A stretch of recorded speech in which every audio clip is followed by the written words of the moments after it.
नमस्कार दोस्तों, आप सभी श्रोतागण का एक बार फिर से स्वागत है आपके अपने चैनल भक्ति सागर ऑफिशियल पे। इस चैनल पर आप देखेंगे रामायण और महाभारत से जुड़े हुए किस्से और कहानियाँ। हम बताएंगे आपको इनसे जुड़े हुए किरदारों की कुछ अनसुनी और रोचक बातें जिन्हें सुन शायद आप दंग या हैरान हो जाएंगे। हम कोशिश करेंगे कि अपनी यथाशक्ति ज्ञान और जानकारी की मदद से आप तक सही और ज्यादा से ज्यादा जानकारी और ज्ञान पहुंचा सकें। बस आपका प्यार और सपोर्ट की चाहिए। तो अगर आपको इस तरह की आध्यात्मिक पौराणिक कथा के बारे में जानना पसंद है या आप सुनना चाहते हैं तो हमारे YouTube चैनल भक्ति सागर ऑफिशियल को सब्सक्राइब कीजिए। अगर आप भी धर्म, पुराण और इतिहास से जुड़े कुछ जानकारी जानना चाहते हैं तो आप हमें कमेंट करें, हम अपने वीडियो के माध्यम से आपको उसके बारे में जरूर बताएंगे। आइए हम जानते हैं कि क्या है आज के संस्करण में। एक बार हस्तिनापुर के महाराज प्रतीप गंगा के किनारे तपस्या कर रहे थे। उनके रूप सौंदर्य से मोहित होकर गंगा उनकी जांघ पर आकर बैठ गई। गंगा ने कहा, हे राजन, मैं ऋषि की पुत्री गंगा हूँ और आपसे विवाह करने आपके पास आई हूँ। इस पर महाराज प्रतीप बोले, गंगे, तुम मेरी दाहिनी जांघ पर बैठी हो, पत्नी को तो वामांगी होना चाहिए। दाहिनी जांघ तो पुत्र का प्रतीक है, अतः मैं तुम्हें अपनी पुत्रवधू के रूप में स्वीकार करता हूँ। यह सुनकर गंगा वहां से चली गई। अब महाराज प्रतीप ने पुत्र प्राप्ति के लिए घोर तप करना आरंभ कर दिया। उनके तप के फलस्वरूप उन्हें पुत्र की प्राप्ति हुई, जिसका नाम उन्होंने शांतनु रखा। शांतनु के युवा होने पर उसे गंगा के साथ विवाह करने का आदेश देकर महाराज प्रतीप स्वर्ग चले गए। पिता के आदेश का पालन करने के लिए शांतनु ने गंगा के पास जाकर उनसे विवाह करने के लिए निवेदन किया।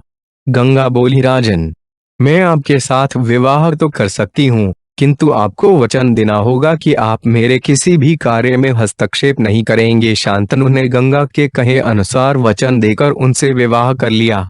गंगा के गर्भ से महाराज शांतनु के 8 पुत्र हुए, जिनमें से 7 को गंगा ने गंगा नदी में ले जाकर बहा दिया और अपने दिए हुए वचन में बंधे होने के कारण महाराज शांतनु कुछ बोल न सके। जब गंगा का 8वां पुत्र हुआ और वे उसे भी नदी में बहाने के लिए ले जाने लगी तो राजा शांतनु से रहा न गया और वे बोले, गंगे, तुमने मेरे 7 पुत्रों को नदी में बहा दिया, किंतु अपनी प्रतिज्ञा के अनुसार मैंने कुछ न कहा। अब तुम मेरे इस 8वें पुत्र को भी बहाने जा रही हो। मैं तुमसे प्रार्थना करता हूँ कि कृपा करके इसे नदी में मत बहाओ। महाराज शांतनु की बात सुनकर गंगा ने कहा, राजन, आपने अपनी प्रतिज्ञा भंग कर दी है, इसलिए अब मैं आपके पास नहीं रह सकती। इतना कहकर गंगा अपने पुत्र के साथ अंतर्ध्यान होगी। तत्पश्चात महाराज शांतनु ने 36 वर्ष ब्रह्मचर्य व्रत धारण करके व्यतीत कर दिए। फिर एक दिन उन्होंने गंगा के किनारे जाकर गंगा से कहा, गंगे, आज मेरी इच्छा उस बालक को देखने की हो रही है जिसे तुम अपने साथ ले गई थी। गंगा एक सुंदर स्त्री के रूप में उस बालक के साथ प्रकट होगी और बोली, राजन, यह आपका पुत्र है तथा इसका नाम देवव्रत है, इसे ग्रहण करो। यह पराक्रमी होने के साथ विद्वान भी होगा, अस्त्र विद्या में यह परशुराम के समान होगा। महाराज शांतनु अपने पुत्र देवव्रत को पाकर अत्यंत प्रसन्न हुए और उसे अपने साथ हस्तिनापुर लाकर युवराज घोषित कर दिया। एक दिन महाराज शांतनु यमुना के तट पर घूम रहे थे कि उन्हें नदी में नाव चलाते हुए एक सुंदर कन्या दृष्टिगत हुई। उसके अंग अंग से सुगंध निकल रही थी। महाराज ने उस कन्या से पूछा, हे देवी, तुम कौन हो? कन्या ने बताया, महाराज, मेरा नाम सत्यवती है और मैं निषाद कन्या हूँ। शांतनु उसके रूप यौवन पर रीझ कर तत्काल उसके पिता के पास पहुँचे और सत्यवती के साथ अपने विवाह का प्रस्ताव किया। इस पर निषाद बोला, राजन, मुझे अपनी कन्या का आपके साथ विवाह करने में कोई आपत्ति नहीं है, परंतु आपको मेरी कन्या के गर्भ से उत्पन्न पुत्र को ही अपने राज्य का उत्तराधिकारी बनाना होगा। निषाद के इन वचनों को सुनकर महाराज शांतनु चुपचाप हस्तिनापुर लौट आए। सत्यवती के वियोग में महाराज शांतनु व्याकुल रहने लगे। उनका शरीर दुर्बल होने लगा। महाराज की इस दशा को देखकर देवव्रत को बड़ी चिंता हुई। जब उन्हें मंत्रियों के द्वारा पिता की इस प्रकार की दशा होने का कारण ज्ञात हुआ तो वे तत्काल समस्त मंत्रियों के साथ निषाद के घर जा पहुंचे और उन्होंने निषाद से कहा, हे निषाद, आप सहर्ष अपनी पुत्री सत्यवती का विवाह मेरे पिता शांतनु के साथ कर दें।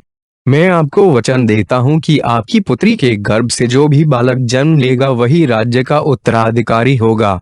कालांतर में मेरी कोई संतान आपकी पुत्री के संतान का अधिकार छीन न पाए, इस कारण से मैं प्रतिज्ञा करता हूँ कि मैं आजन्म अविवाहित रहूंगा। देवव्रत की इस प्रतिज्ञा को सुनकर निषाद ने हाथ जोड़कर कहा, है देवव्रत, आपकी यह प्रतिज्ञा अभूतपूर्व है। इतना कहकर निषाद ने तत्काल अपनी पुत्री सत्यवती को देवव्रत तथा उनके मंत्रियों के साथ हस्तिनापुर भेज दिया। देवव्रत ने अपनी माता सत्यवती को लाकर अपने पिता शांतनु को सौंप दिया।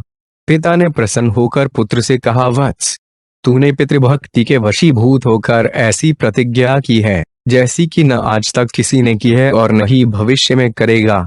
मैं तुझे वरदान देता हूँ कि तेरी मृत्यु तेरी इच्छा से ही होगी। तेरी इस प्रकार की प्रतिज्ञा करने के कारण तू भीष्म कहलाएगा और तेरी प्रतिज्ञा भीष्म प्रतिज्ञा के नाम से सदैव प्रख्यात रहेगी।